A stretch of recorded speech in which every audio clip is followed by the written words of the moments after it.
Good morning, everyone. Bonjour tout le monde. Thank you, Buckley, for that kind introduction, and thank you for the strong representation you provide for the entire province of Saskatchewan. Buckley has been indispensable in bringing about today and its announcement. Very pleased to be joined by him as well as by the commander of the Canadian Air Force, who will be speaking shortly after me, Jamie Spicer-Blanchet, with a long, distinguished career in the Air Force. It's really an honor to have her with me here, shoulder to shoulder. Buckley, thank you also for your long-standing support for the people of Moose Jaw, for 15 Wing, and for the women and men of the Royal Canadian Air Force. It's an honor to be here in Moose Jaw. Especially meaningful to be here at 15 Wing, a place that has shaped generations of Royal Canadian Air Force aviators and helped define Canadian aviation history. Because pilots are made in Moose Jaw. That is what this community does. For generations, Canadians have come here to earn their wings, to prove themselves, to push their limits, and to join one of the finest air forces in the world. Since the Second World War, Moose Jaw has stood at the center of military aviation in our country.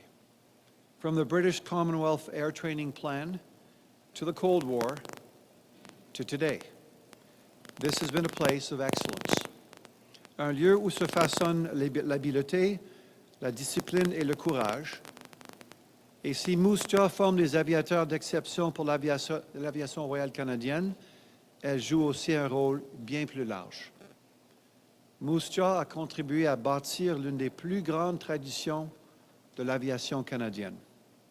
Le Canada est fier d'un héritage remarquable d'équipes militaires de voltige aérienne qui, depuis des générations, inspirent la population et illustrent au monde entier le professionnalisme de l'aviation royale canadienne. Before the Snowbirds were founded in 1971, there were the Siskins, the Blue Devils, the Skylancers, the Golden Hawks, and the Golden Centenaires. Each team reflected something uniquely Canadian: precision, discipline, teamwork, and excellence under pressure. And each generation helped inspire the next. That proud legacy continues today through the Snowbirds. For 55 years, the Snowbirds have represented Canada and the Royal Canadian Air Force and with pride. The sound of their engines and the trails of the white plumes of smoke behind them have become part of our national story. They are Canadian icons. They are the pride of Saskatchewan. And for millions of Canadians, they represent cherished memories. Canadians remember watching the Snowbirds as children. They remember looking up at the sky with awe. They remember seeing them and seeing something that made them proud of this country. Something that matters. Parce que si nous voulons demeurer un pays de bâtisseurs, d'innovateurs, d'explorateurs et d'esprits audacieux, nous avons besoin de symboles nationaux qui donnent envie de viser plus haut. Depuis plus d'un demi-siècle, les Snowbirds incarnent exactement cela. Mais les Snowbirds, ce ne sont pas que des avions, ce sont des femmes et des hommes. Et Moose Jaw ne forme pas seulement des pilotes d'exception, elle forme des êtres humains d'exception. That's why the bond between this city and the Snowbirds is so deep. The Snowbirds are woven into the identity of Moose Jaw, and Moose Jaw is woven into the identity of the Snowbirds. This community built them. This community supports them. And this community shares them with the rest of Canada and the rest of the world. And that's why today's announcement is so very important. Today our government is announcing we will procure the CT-157 Siskin II, the Pilatus PC-21, the future aircraft for the Snowbirds. It too will serve as both a trainer and air demonstration aircraft. The fact we are selecting will also be used as our future training aircraft, just as the Tudor was when it was originally selected, will allow us to accelerate procurement, create a larger pool of pilots, to be able to fly in the Snowbirds and ensure that we do not end up operating an orphan fleet of aircraft. Aujourd'hui, notre gouvernement annonce que le ministère de la Défense nationale fera l'acquisition du CT-157 Siskin II, le Pilatus PC-21, qui deviendra le futur appareil des Snowbirds. Cet avion assumera lui aussi un double rôle. Il servira à la fois à l'entraînement et aux démonstrations aériennes. Le fait que l'appareil retenu serve également à la formation de nos futurs pilotes, comme c'était le cas du Tudor lors de sa sélection initiale, nous permettra d'accélérer le processus d'acquisition, d'élargir le bassin de pilotes qualifiés pour voler avec les Snowbirds et d'éviter l'exploitation d'une flotte orpheline. Based right here at 15 Wing Moose Jaw, Saskatchewan, where it belongs. Ability will allow Canada to continue its proud tradition of air demonstration with a modern aircraft fleet that will ultimately reach iconic 9-plane formation. After more than 6 decades of service as both a trainer and demonstration aircraft, 2026 will mark the final season of the CT-114 Tudor aircraft fleet. And as Canadians gather over the next year to watch the Tudors fly one final time, we will also celebrate the generations of pilots, technicians, engineers, and support personnel who made the Snowbirds one of the most respected air teams in the world. The Royal Canadian Air Force is incredibly proud of the women and men who have represented the Canadian Air Force with professionalism and pride at air shows across North America for decades. And today's announcement ensures it will continue for generations to come. Over the decades, the Snowbirds have performed more than 2,700 air displays for over 140, covering countless kilometers across North America. Their legacy continues to inspire Canadians from coast to coast. It's about preserving a proud Canadian tradition, but it's also about preparing for the future. It's about investing in this community and in the future of Canadian aerospace and aviation training. Through the Future Aircraft Training Program, Canada is making one of the most significant investments in military aviation training in history. The program represents more than $9.4 billion in long-term investment and will modernize how the next generation of Royal Canadian Air Force personnel are trained. And Moose Jaw is poised to benefit from a multi-billion-dollar investment through this program, one that will strengthen the local economy, support long-term job creation, and reinforce this community's central role in Canadian military aviation. Over its 25-year lifespan, the FACT program is expected to support approximately 3,400 jobs and generate nearly $10 billion in economic benefits across the prairies. We've seen nothing like this before.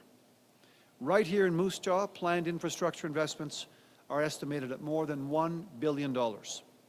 That includes major upgrades, modernization projects, from rebuilding runway infrastructure to replacing the fire hall to investing in the facilities and systems that support the people who serve here every day. And because supporting our personnel also means supporting their families, we're continuing Phase 2 of the National Housing Strategy at 15 Wing through the construction of 24 new residential housing units. A unit can comprise more than one actual lodging. Those investments will support highly skilled jobs, strengthen Saskatchewan's aerospace sector, reinforce Moose Jaw's role as one of the most important military aviation communities in Canada. Parce que cette base ne fait pas seulement partie de notre histoire, elle fait aussi partie de notre avenir. Le monde devient plus dangereux, divisé.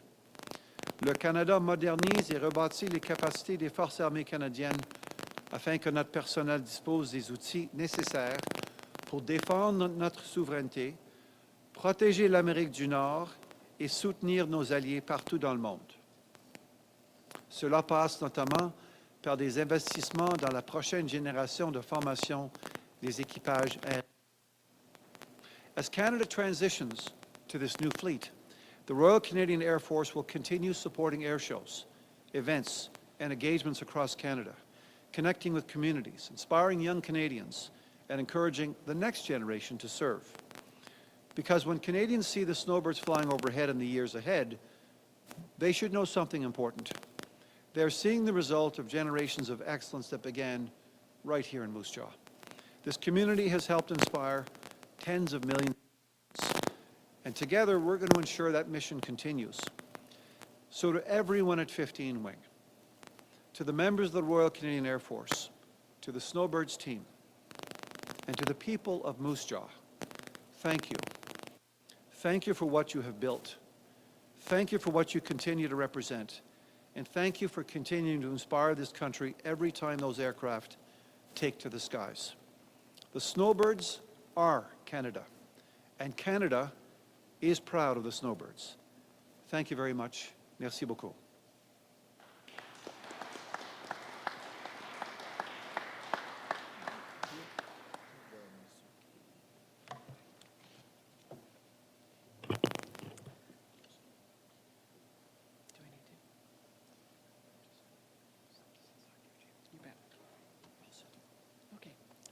Thank you, Minister.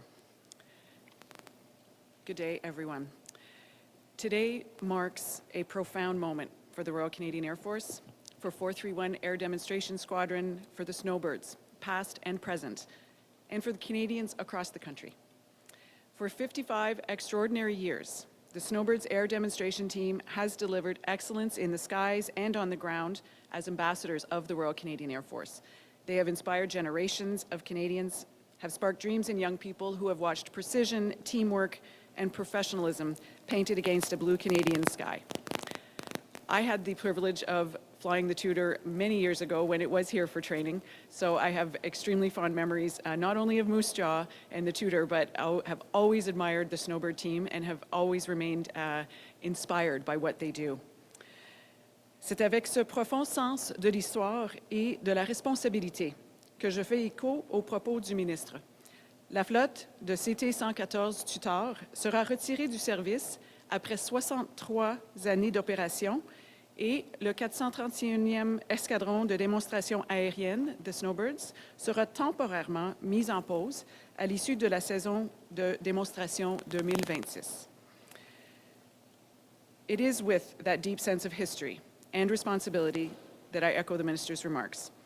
The CT-114 Tudor fleet will retire after 63 years of operation, and 431 Air Demonstration Squadron, the Snowbirds, will be temporarily stood down following the conclusion of the 2026 show season. This is a significant moment, and it is an emotional one because of the extraordinary connection that this team has built with Canadians over more than 5.5 decades. This decision was not taken lightly. The Royal Canadian Air Force is modernizing at a pace and scale not seen since the Second World War. This transformation is essential to ensure we are ready to defend Canada's sovereignty and remain a trusted, capable, and credible partner in an increasingly complex and contested global environment, one that is defined by rapid advances in technology, from cyber and space capabilities to data-driven and network systems. It requires us to move beyond legacy capabilities and invest in a future force that is fully integrated, resilient, and adaptable to the demands of the future. But transformation of this magnitude is not only about platforms and systems. It is fundamentally about people. Our strength lies in our aviators, our civilians, and our families who serve alongside them. As we navigate this period of change, for 431 Squadron members and across the Royal Canadian Air Force, we must lead with clarity, empathy, and purpose, ensuring every member understands their role, feels valued for their contributions, and is supported as they adapt and grow. While this marks the end of one chapter, it also opens the door to what comes next. Dans les années à venir, nous prendrons le temps de reconstruire cette équipe de manière réfléchie, en intégrant les nouveaux aéronefs. Nous réussirons, comme l'aviation royale canadienne l'a toujours fait avec ses équipes de démonstration aérienne, telles que mentionnées avant. Fort de cet héritage, nous tracerons la voie pour la prochaine génération. Because the mission of the Air Demonstration Team will endure, to showcase the expertise, the teamwork, and professionalism of our Air and Space Force, to strengthen the bond between the RCAF and the Canadians we serve, and to inspire the next generation who will carry that Air and Space Force forward. During this transition, our connection with Canadians will not lag.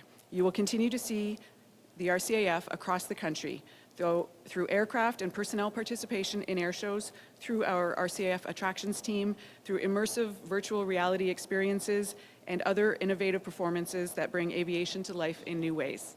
So stay tuned. While the retirement of the CT-114 Tudor brings understandable emotion, I encourage all Canadians to see the upcoming 2026 season for what it truly is, a chance to celebrate. Soulignons l'ensemble de l'équipe, les pilotes et les techniciens, le personnel de soutien de l'escadron, ainsi que les entrepreneurs et les équipes de projet qui ont soutenu et maintenu la flotte du Tutor, lui permettant d'atteindre cet accomplissement remarquable.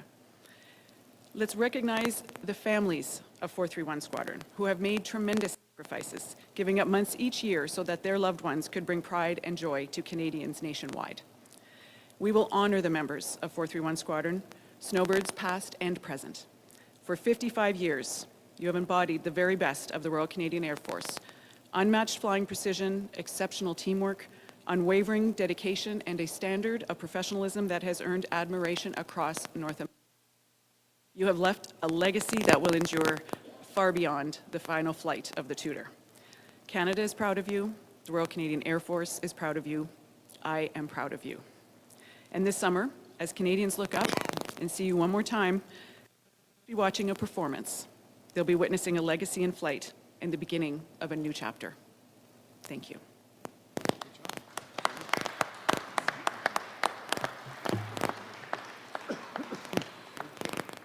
We'll take a brief pause so that journalists can bring their mics forward if required.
We will now proceed to our Q&A period. For those present in the hangar, please make your way to the front left. Captain Doyon will have the microphone. For those joining online, please use your raise hand function. And we ask that you state your name, organization before posing your question, and limit yourself to one question and one follow-up. Nous allons maintenant passer à la période de questions-réponses. Pour les personnes présentes dans l'hangar, veuillez vous diriger vers le microphone tenu par Capitaine Doyon, situé à l'avant à gauche de l'allée centrale. Pour les participants en ligne, veuillez lever votre main virtuelle.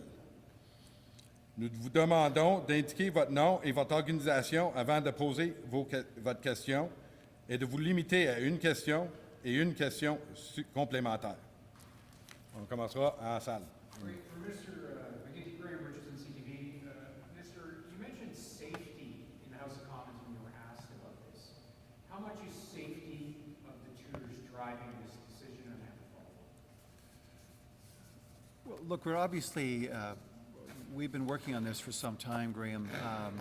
In fact, I started working on the question of the Snowbirds when I began as minister a year ago.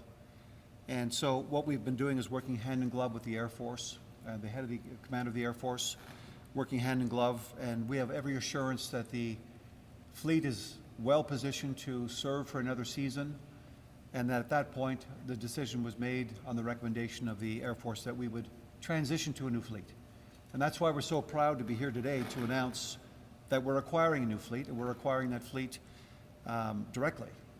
This is not a long 3 or 4 or 5 year process of procurement. We know what aircraft we're going to be procuring. We're moving quickly to do so, and we'll obtain them as quickly as we can. To follow up on that, though, you don't say when they'll fly again in your news release, and you say the 2030s at some point.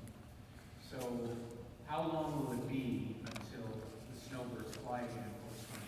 Well, we're moving as quickly as we can. That's our plan. We are, as I say, we have down-selected to 1 aircraft.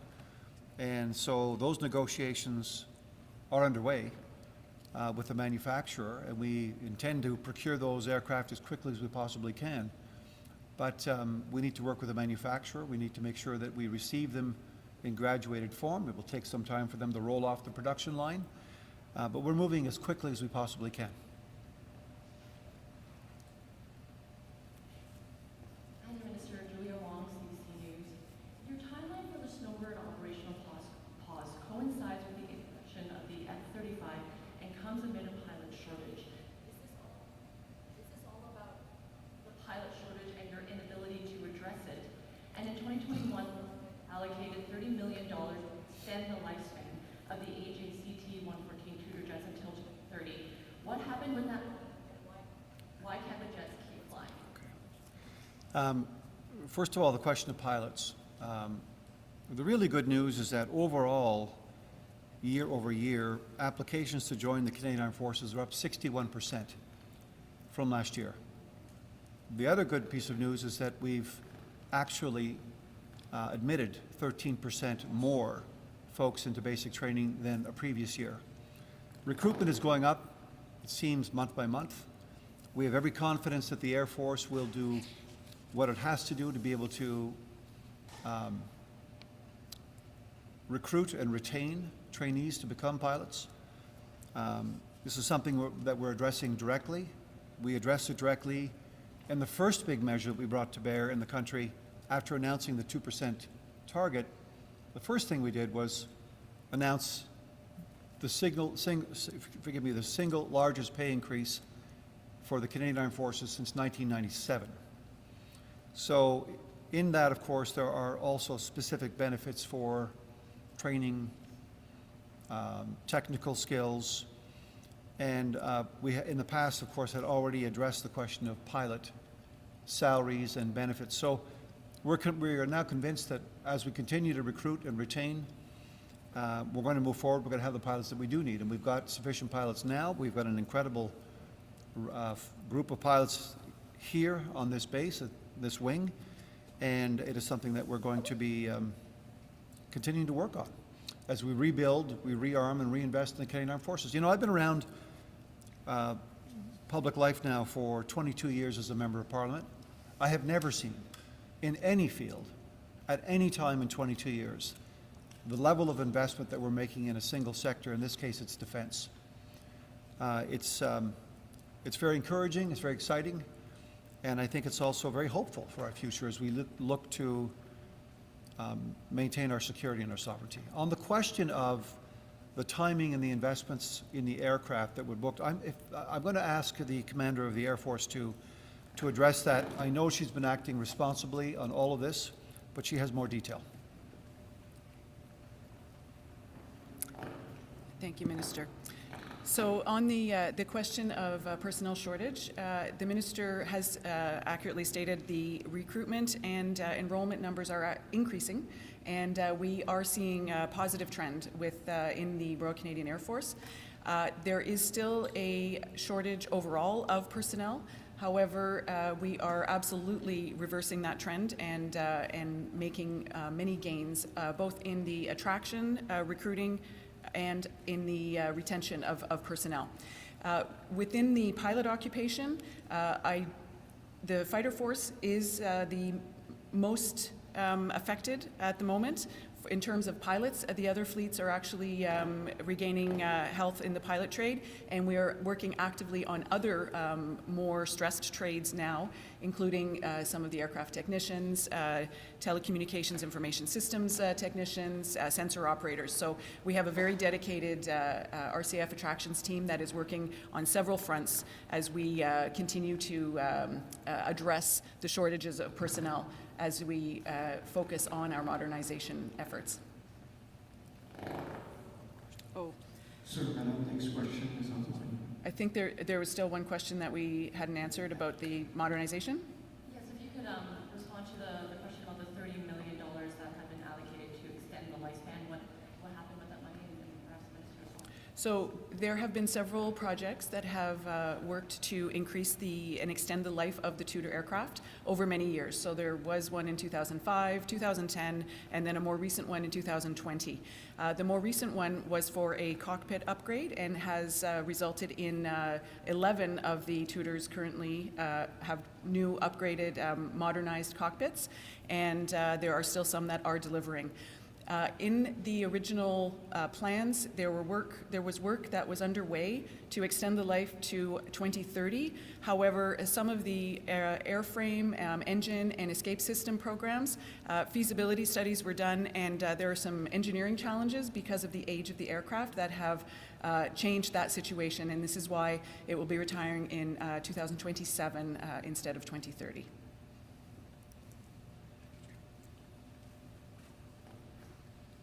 Next question comes from Skies Magazine, Benny Forrest, online. Ms. Forrest, will you please unmute yourself and ask a question? Yes, thank you. How many Sask aircraft are being procured for the Snowbirds? That's the question, sorry? How many? Yes, that's the question. That remains to be determined. We'll be working through those details with the Air Force. And our ability to procure, of course, as I said earlier in my remarks, has been accelerated. That's one of the reasons why we created the Defense Investment Agency, to streamline and to make more efficient procurement of this kind. It's a little bit like, as we have done with the submarine fleet that we're procuring. The normal process would have taken 3 years to down select from 5 to 2, and that was done in less than 6 months. We're moving forward. We're moving forward with conviction, with speed, responsibly and efficiently, so we'll have more to say about the number of aircraft being procured in due course. Okay, and sorry, just to clarify, the aerobatics, will they continue to be known as the Snowbirds, and will they continue to be stationed at 15 Wing? The plan is to continue to call the fleet the Snowbirds, and the plan is, of course, yes, to keep the fleet here in Moose Jaw, where we believe the fleet belongs. The women and men behind me are the experts. They have invested in this fleet. It's a huge part of Canadian society, in my view. It's an iconic representation. It is something that we cherish. Our kids remember. I remember as a child seeing the Snowbirds, and then I remembered I didn't have the engineering ability to become a pilot. The point is, this is where the Snowbirds are, and this is where the Snowbirds belong, and this is where the Snowbirds will stay. Lisa Shigwood, 980 CJN. I'm just looking for a bit of clarity when it comes to what the Snowbird pilot. I think there was some talk about them possibly doing other kinds of shows. If you could just clarify that, please. I'll ask the commander in a second. My understanding is the plan is that everyone who is here, presently engaged, will be deployed, will continue with their work, and will help to lay ground for a new and massive pilot training initiative in this country that I spoke about in my remarks, the FACT plan, which is a multi-billion-dollar investment in our future aircraft and pilot capacity. It's important for Canadians to remember we've got dozens and dozens of aircraft on order, radar, of course a fighter fleet, other types of aircraft, this new Pilatus acquisition. So we're actively implementing a plan to rebuild, rearm, and to strengthen the Canadian Air Force. That's exactly what today is all about. Thank you. So now that the decision is made and the announcement is official, work will be done in terms of developing the plan after this show season. So the team and the squadron are going to focus on the 55th year and the amazing season that is ahead. And then after that, the plans for the temporary drawdown of the squadron will take place. It will happen over time, so we don't have a specific list of activities at this point in time. However, the squadron members will all eventually be reassigned to other roles. Though I'll note it's very important, and I've spoken with the members to ensure that we preserve their experience and their knowledge for the time that comes when the new aircraft is ready to take on the role.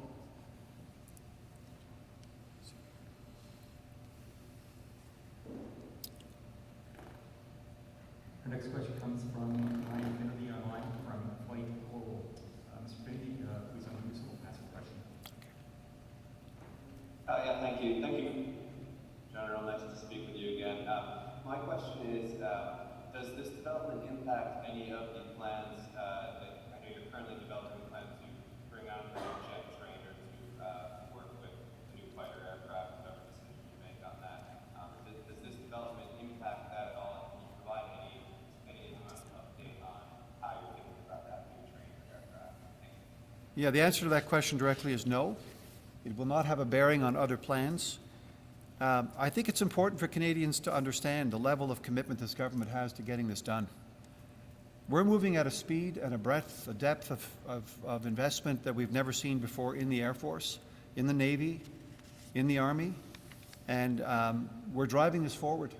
We're going to retain and we're going to recruit the folks that we need. We've increased pay so we can, frankly, treat our members of the Canadian Armed Forces with respect. We are rebuilding much of what speaks to their quality of life, their health care, their water, wastewater, infrastructure, housing, education, training systems. Pay systems are being rebooted. Wi-Fi is being brought to the bases across the country. Overseas rotations are happening with more efficiency in and out of Latvia and our forward operating location there. We are moving at a pace here that is, frankly, to be candid, breathtaking. And so this will not have a bearing on the investments we're making in other parts of the Air Force. And we don't intend to have it have any bearing on other parts of the Canadian Armed Forces. We're moving forward with a plan. We're executing on it. We've laid track. And I think that with the continuing support of the Canadian people who are with us, they understand we need to do this and we need to do it in a timely way. Good morning, Minister. And could you please answer in both English and French for me? I just want to know how the U.S. decision to suspend the Joint Defense Board affect NORAD modernization. Will it slow down the coordination and implementing joint projects? And how will this affect Canadian purchases of U.S. military equipment, such as the F-35? You're referring to the panel? I see, okay. Look, it's important for Canadians to remember and understand. The first major announcement we made as a government was to achieve a 2% GDP spend by March 31st. That's 5 years ahead of schedule. We've done that. Then, as I mentioned, the next big decision was to make sure that our Canadian Armed Forces personnel were properly paid, compensated, with specific incentives for instructors and for retention bonuses on year in, year out basis, for example. So we've done that. We're moving forward on executing a plan here in Canada. We're a sovereign state. We're investing $63 billion and $87 billion over 20 years to modernize NORAD. We've already announced and we're implementing a $6.7 billion project for Arctic over-the-horizon radar, working with our Australian counterparts. We're upgrading our NORAD forward operating locations, $40 billion going into the Arctic. We launched a defense industrial strategy to $500 billion in investment over the next decade. We're accelerating our path to meeting the 3.5% on core defense spending and 1.5% of GDP spending on defense and security-related investments, as the Prime Minister has indicated. We're moving forward to acquire a whole new fleet of 15 River-class destroyers. We've launched a project to acquire 12 under-ice capable submarines, and we've done that very quickly. We're buying an airborne early warning and control project system to equip the CAF to detect and respond to long-range threats to Canada and North America. We have the largest operation in terms of Nanook exercises last year in conjunction with the United States, with Belgium, France, and Denmark. We're moving forward. We have a plan, and we're moving forward, and we're executing on the plan. Donc, tout ça pour dire, on a un plan au Canada, nous sommes un pays souverain, et nous agissons comme un pays souverain. Nous continuons à faire les investissements nécessaires, indispensables à notre sécurité et notre souveraineté. C'est exactement ce que nous avons décidé de faire il y a un an, où nous avons annoncé l'échéance d'atteindre 2% du PIB par le 31 mars. Et nous l'avons fait. Nous avons procédé immédiatement avec une hausse de salaire du jamais vu depuis 1997 au Canada. Et nous continuons à faire ces investissements de façon stratégique et nous suivons un plan avec discipline. La décision aujourd'hui fait partie de ce plan. On travaille dessus depuis au moins 12 mois. Donc, la situation pour nous, c'est une question d'avancer. It's to make progress, and that's exactly what we're doing.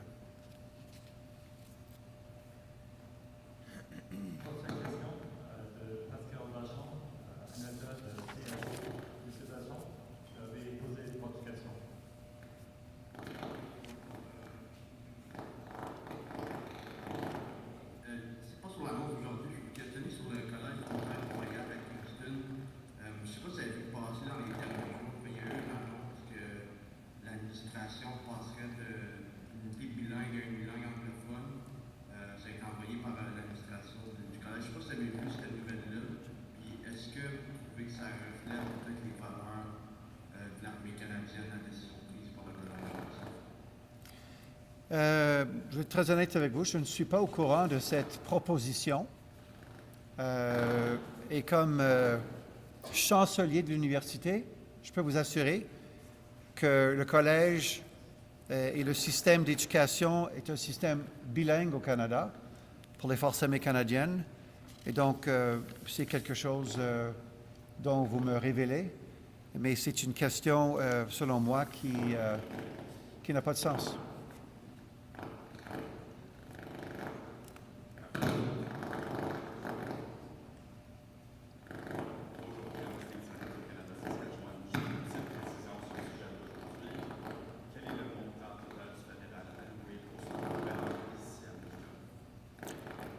Pardon, quel est le montant ici pour le remplacement des avions? Je peux vous assurer que c'est un montant suffisant pour acheter les avions nécessaires, pour faire certain que non seulement on a une flotte qui peut servir comme avion pour les Snowbirds, mais aussi on combine évidemment double utilisation, la question de formation de nos pilotes.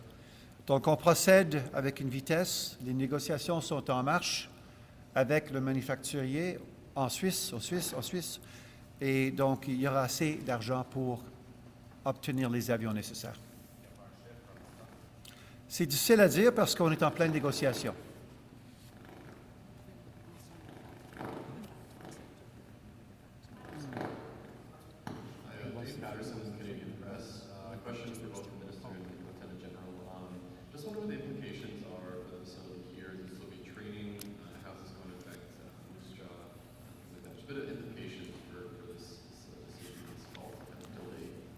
I think the implication is pretty clear for us, which is we're committed to Moose Jaw.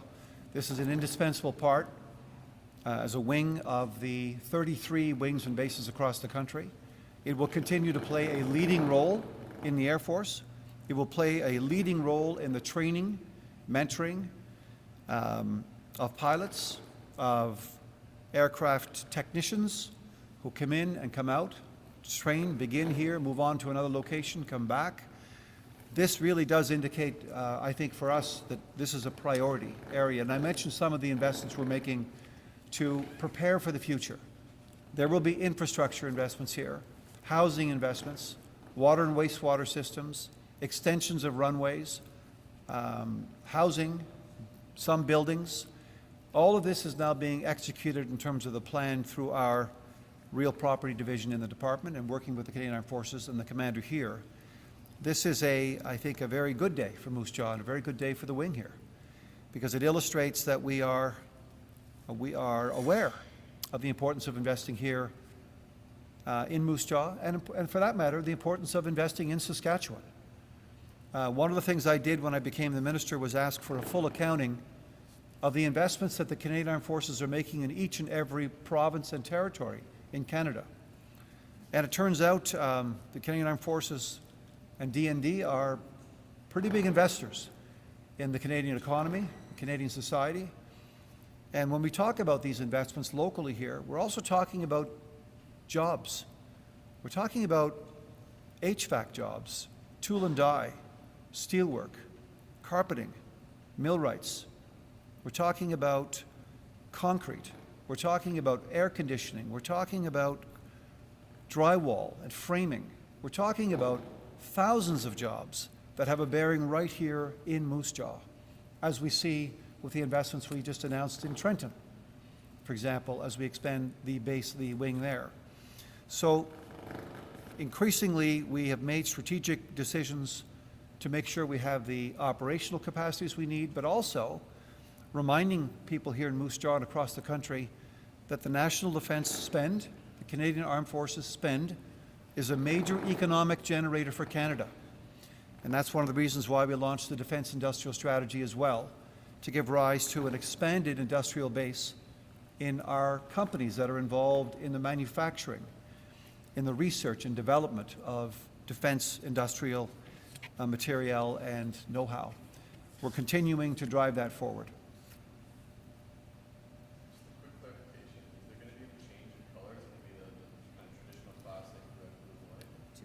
That's very much to be determined.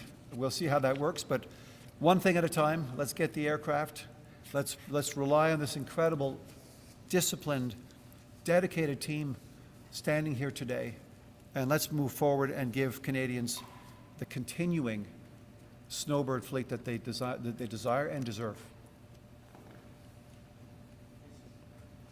One quick one, Commander. Your final show will be in the United States this year. If I reschedule, is that going to change? It could. We're looking at that now. Come to. So we are looking at that now, so it could change. You may add, I would assume, a Canadian show to finish, maybe? Ideally, yes. And we always have the season closing show here in Moose Jaw. So we'll make sure that we celebrate appropriately. This is the end of the question period. C'est la fin de la période de questions. That concludes today's announcement. Thank you all for joining us today. Cela conclut l'annonce aujourd'hui. Merci à tous de vous être joints avec nous. Bonne journée.